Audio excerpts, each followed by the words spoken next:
Step 3 to CMMC Level 1 certification, securing and sanitizing media. Welcome back to our CMMC Level 1 series. Today, we're discussing media protection, how to secure and sanitize media to protect federal contract information. Why media protection is important. Data breaches often occur due to mishandling of old media. CMMC requires secure disposal and sanitization of sensitive data.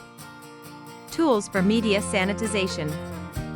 Use tools like DBAN for digital sanitization and degaussers or shredders for physical destruction of drives. Step-by-step implementation. Identify all devices that store FCI. Sanitize data using software like DBAN or destroy media physically. Log each sanitization event for auditing purposes.